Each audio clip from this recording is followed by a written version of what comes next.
FC ভাঙছে আর বলছে ইসরায়েলের কোনো চিহ্ন তারা বাংলাদেশে রাখতে দেবে না। তো ডক্টর ইউনূস, আপনি তো সেই সরকার পরিচালনা করছেন যে সরকারের আপনাকে যারা ক্ষমতায় বসিয়েছে, যেই ছাত্র নেতারা প্রকাশ্যে বলছেন আওয়ামী লীগের কোনো চিহ্ন তারা বাংলাদেশে রাখতে দেবেন না, নিয়মিতভাবে তারা ফ্যাসিস্টের সকল চিহ্ন গুড়িয়ে দেওয়ার ঘোষণা দিচ্ছেন। তো তাহলে কোন চিহ্ন গুড়িয়ে দেওয়া যাবে, কোন চিহ্ন গুড়িয়ে দেওয়া যাবে না? বাংলাদেশে সোমবার দেশব্যাপী বিভিন্ন দোকানপাট, ব্যবসা প্রতিষ্ঠানে ইসরায়েলের সঙ্গে সম্পর্ক আছে এই অভিযোগে গাজা বিরোধী বিক্ষোভ থেকে ভাঙচুর, লুটপাট চালানোর পর হঠাৎ করে বাংলাদেশের পুলিশ মহাপরিদর্শক অর্থাৎ পুলিশের প্রধান ব্যক্তি জেগে উঠে বলেছেন তাদের কাছে সিসিটিভি ফুটেজ আছে এবং সিসিটিভি ফুটেজ ধরে তারা জড়িতদের গ্রেফতার করবেন। তো আমি খুবই বিস্মিত যে এতদিন ধরে আমরা ফেসবুক লাইভে গত 8 মাস ধরেই তো বাংলাদেশে প্রথা দাঁড়িয়ে গেছে যে যেখানে ভাঙচুর করবেন সেখানে টেলিভিশন ক্যামেরার মাধ্যমে লাইভ হবে, সামাজিক যোগাযোগ মাধ্যমে নানাজনে লাইভ করতে থাকবেন এবং ঘন্টার পর ঘন্টা ধরে ভাঙচুর হবে এবং ভাঙচুর করছেন যে ব্যক্তিরা তারা এসে বীরের বেশে ক্যামেরার সামনে কথা বলবেন। তো এত ফুটেজ থাকার পর হঠাৎ করে 8 মাস পর বাংলাদেশের পুলিশের মহাপরিদর্শক বলেছেন তাদের কাছে সিসিটিভি ফুটেজ আছে এবং তা দেখে তারা এক এক করে লোককে ধরতে থাকবেন। কয়েকজনকে আটক করেছেন, এ খবরও পাওয়া গেছে। আর বাংলাদেশের সংবাদ মাধ্যমের অবস্থা দেখেন, মানে আমি বাংলাদেশে সাংবাদিকতা শুরু করেছি, আওয়ামী লীগ আমল দেখেছি 90-এর দশকের 96-এর, আমি বিএনপি জামাত সরকার দেখেছি 2004-এর, আমি 2007-এর তত্ত্বাবধায়ক সরকার, সেনা সমর্থিত তত্ত্বাবধায়ক সরকার দেখেছি, আবার এরপর 15 বছর আওয়ামী লীগের শাসন দেখেছি।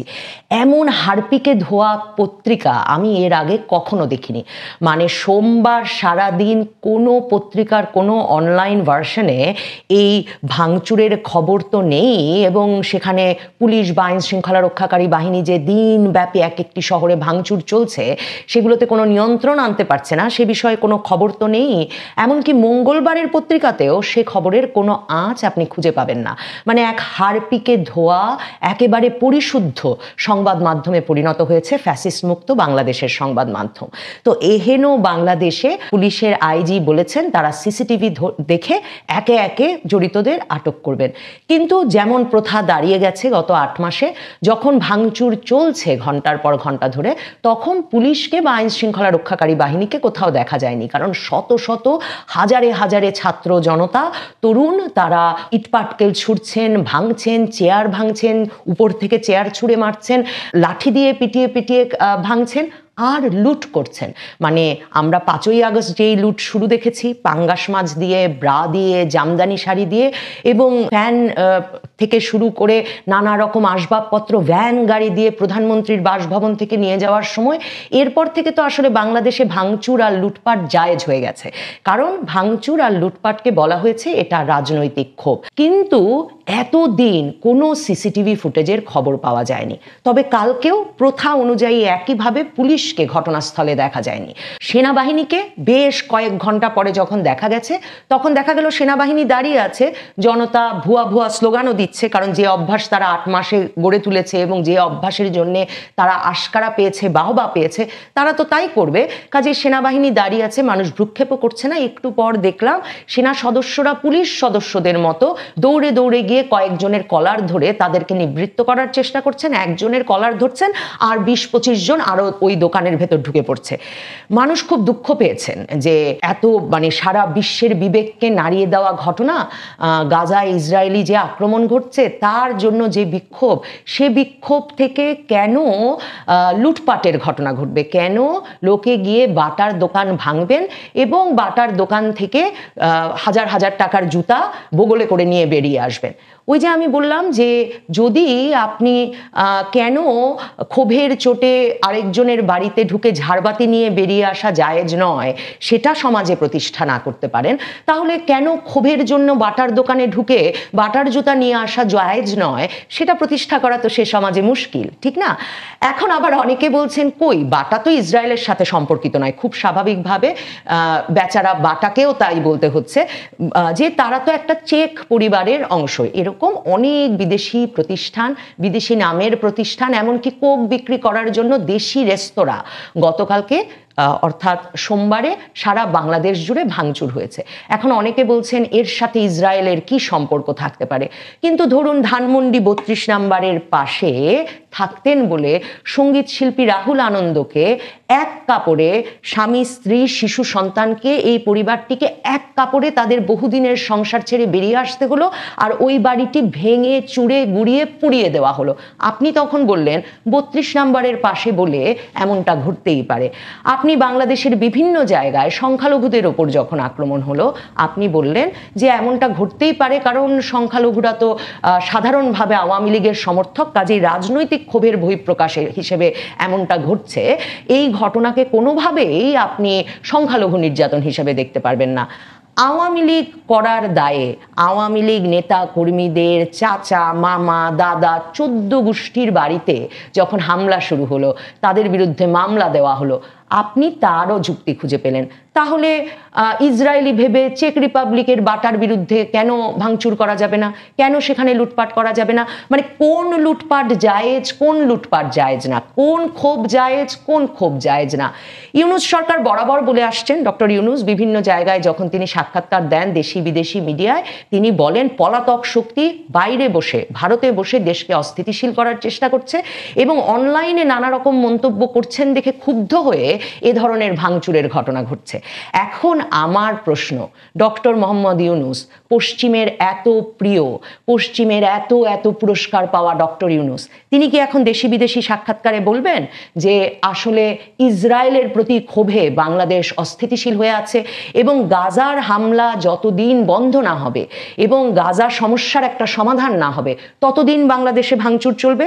এমন মন্তব্য কি তিনি দেশি বিদেশি মিডিয়ায় এবং দেশি বিদেশি বিভিন্ন বড় বড় মিটিংয়ে কিংবা সরকার প্রধানদের সঙ্গে সাক্ষাতে বলবেন, বলার সাহস করবেন? আমি তো অপেক্ষায় আছি তা দেখবার। কারণ আমি দেখছিলাম টেলিভিশনে বিক্ষুব্ধ ছাত্র জনতা এসে আল জিহাদ আল জিহাদ বলে চিৎকার করছে এবং বলছে যে ইসরায়েলের কোনো চিহ্ন, মানে কেএফসি ভাঙছে আর বলছে ইসরায়েলের কোনো চিহ্ন তারা বাংলাদেশে রাখতে দেবে না। তো ডক্টর ইউনূস, আপনি তো সেই সরকার পরিচালনা করছেন যে সরকারের আপনাকে যারা ক্ষমতায় বসিয়েছে, যেই ছাত্র নেতারা প্রকাশ্যে বলছেন আওয়ামী লীগের কোনো চিহ্ন তারা বাংলাদেশে রাখতে দেবেন না, নিয়মিতভাবে তারা ফ্যাসিস্টের সকল চিহ্ন গুড়িয়ে দেওয়ার ঘোষণা দিচ্ছেন। তো তাহলে কোন চিহ্ন গুড়িয়ে দেওয়া যাবে, কোন চিহ্ন গুড়িয়ে দেওয়া যাবে না? ইসরায়েলের চিহ্ন গুড়িয়ে দেওয়া যাবে না, তাহলে আপনি সিসিটিভি ফুটেজ দেখে গ্রেফতার করবেন, আর আওয়ামী লীগের চিহ্ন গুড়িয়ে দিলে আপনি বাহবা দেবেন। এই ঈদের ছুটিতেও তো সিলেটেই, মানে গতকালকে তো সিলেট সবচেয়ে বড় রণক্ষেত্র হয়ে উঠেছিল। সিলেটে ঈদের ছুটিতে সিলেটের সাবেক মেয়র আওয়ামী লীগ নেতা আনোয়ারুজ্জামান চৌধুরীর বাসায় আরেক দফা ভাঙচুর লুটপাট হয়েছে। মানে হঠাৎ করে ঈদের ছুটিতে একদল তরুণ জনতা ভেবেছে যাই গিয়ে একটু আওয়ামী লীগের নেতার বাড়িতে লুটপাট করে আসি। আরেক আওয়ামী লীগের সাবেক এমপি নাদেল, তার ফ্ল্যাট বাড়ি, সে বাড়িতে সাধারণ মানুষ ভাড়া থাকেন, তারা আতঙ্কিত হয়ে থেকেছেন, কিন্তু ছাত্র জনতা ভাঙচুর করেছে, লুটপাট চালিয়েছে ওই বাড়িতে। সে সময় আপনার পুলিশ, ডক্টর ইউনূস কোথায় ছিল? সে সময় আপনার সেনাবাহিনী কোথায় ছিল? মানে কাউকে গ্রেফতার করবেন, কাউকে গ্রেফতার করবেন না, কোনো ভাঙচুর আপনার ভালো লাগবে, কোনো ভাঙচুর আপনার ভালো লাগবে না। তাহলে আসলে ছাত্র জনতা, তৌহিদি জনতা, বিক্ষুব্ধ জনতা তারা বুঝবে কি করে যে কখন তারা ভাঙচুর করলে গ্রেফতার হবেন আর কখন তারা ভাঙচুর করলে বাহবা পাবেন? বিনিয়োগ সম্মেলন চলছে ঢাকায়, সেটা একটা বড় উদ্বেগের কারণ ইউনূস সরকারের, কারণ তারা বেশ কিছু বিদেশি বিনিয়োগকারীকে ঢাকায় জড়ো করেছেন এই সম্মেলন উপলক্ষে।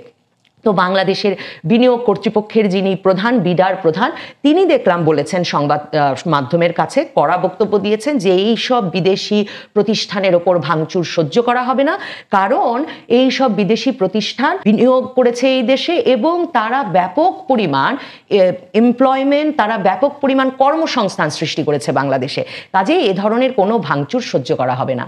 তো 8 মাস ধরে সেপ্টেম্বর জুড়ে যখন গাজীপুরে, আশুলিয়ায় একের পর এক কারখানায় ভাঙচুর হলো, লুটপাট হলো, অগ্নিসংযোগ করা হলো, যে এগুলো আওয়ামী লীগ নেতাদের, তখন বাংলাদেশের আইন শৃঙ্খলা বাহিনী বা এসব আলোচনা কোথায় ছিল? দেখুন, গাজী টায়ারের কথা যদি শুধু বলি, গাজী সাহেবকে গ্রেফতার করা হয়েছে, তার বিচার করতে হবে, যদি তার বিরুদ্ধে সুনির্দিষ্ট অভিযোগ থাকে নিশ্চয়ই তার বিচার হবে।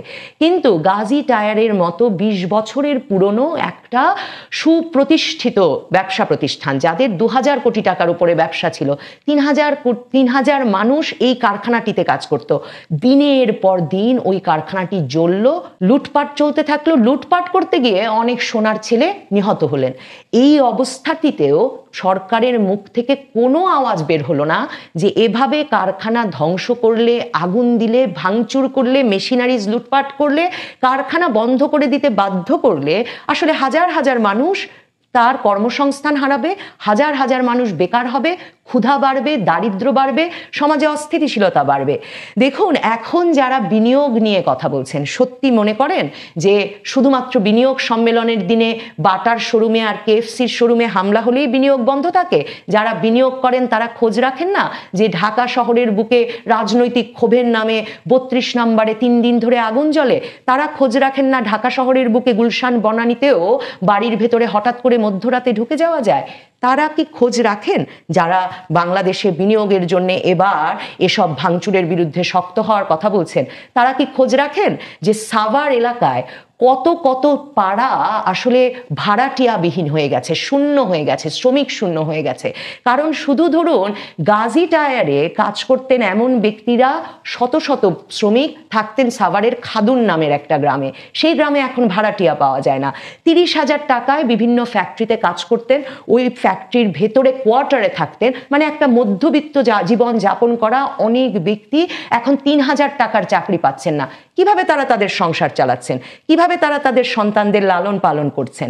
কাজে আপনি হঠাৎ করে এখন ইংরেজি বলা সরকার বলে আপনি বিদেশি বিনিয়োগকারীদের উপর হামলা হয়েছে, তখন আপনার বিনিয়োগ সম্মেলন চলছিল 5 তারকা হোটেলে, এমন অসময়ে হামলা হয়েছে, কাজেই আপনি কঠোর হওয়ার কথা বলবেন, আপনি বলবেন এসব একেবারে বরদাস্ত করা হবে না। লোকে সে কথা শুনবে কেন? ডক্টর ইউনূস, কাজেই আপনার বিষয়টি এই মববাজেরা বুঝে গেছে। এক দলের জন্য আছে বাটার জুতা, আরেক দলের জন্য আছে চাকরি হারানো পেটের ক্ষুধা, আর আপনার জন্য আছে অনেক